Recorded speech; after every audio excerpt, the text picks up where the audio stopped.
கரூர் மாவட்டம் குளித்தலையில் 3 மாதமாக பூட்டியிருந்த வீடு திடீரென வெடித்து சிதறியதில் இளைஞர் ஒருவர் உயிரிழந்தார். இச்சம்பவம் குறித்த தகவல்களை செய்தியாளர் சந்திரன் தருகிறார்.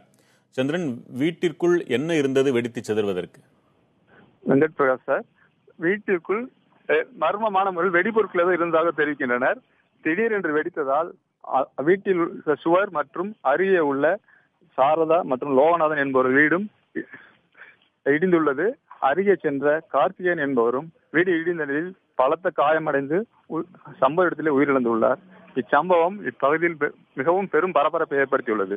இச்சம்பவம் தகவல் அறிந்த குளித்தலை கோட்டாட்சியர் சக்திவேல் மற்றும் வட்டாட்சியர் அருள் ஆகியோர்கள் சம்பவ இடத்திற்கு விரைந்து வந்து என்ன பொருள் என்ன மாதிரி விபத்து ஏற்படுது என்று விசாரணை செய்து வருகின்றனர். தோகமலை போலீசாரும் உடன் இருக்கின்றனர்.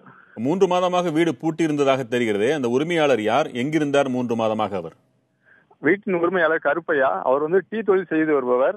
இவர் கடந்த 3 ஆண்டுகளுக்கு மேலாக திருப்பூர் பகுதியில் தொழில் செய்து வருகிறார்.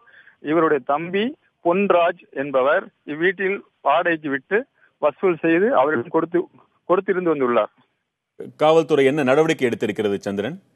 காவல்துறை தற்பொழுது விசாரணை செய்து வருகின்றனர். என்ன மாதிரி பொருள் இருந்தது, யார் வைத்தது என்று பல்வேறு கோணங்களில் விசாரணை செய்து வருகின்றனர். அப்பகுதி பொதுமக்கள் என்ன சொல்றாங்க?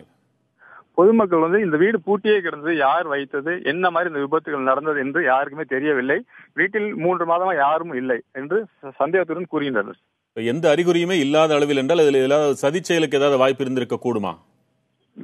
இருந்திருக்கலாம். ஏனால் இந்த வீட்டில் இருந்தவர்கள் டீ கடை தொழில் வைத்துள்ளனர். இவர் வெளியில் கூலி வேலைக்கு செல்வார்களாம். அவர் ஏற்கனவே வைத்திருந்த பொருளால் கூட இருக்கலாம் என்று கூறுகிறார்.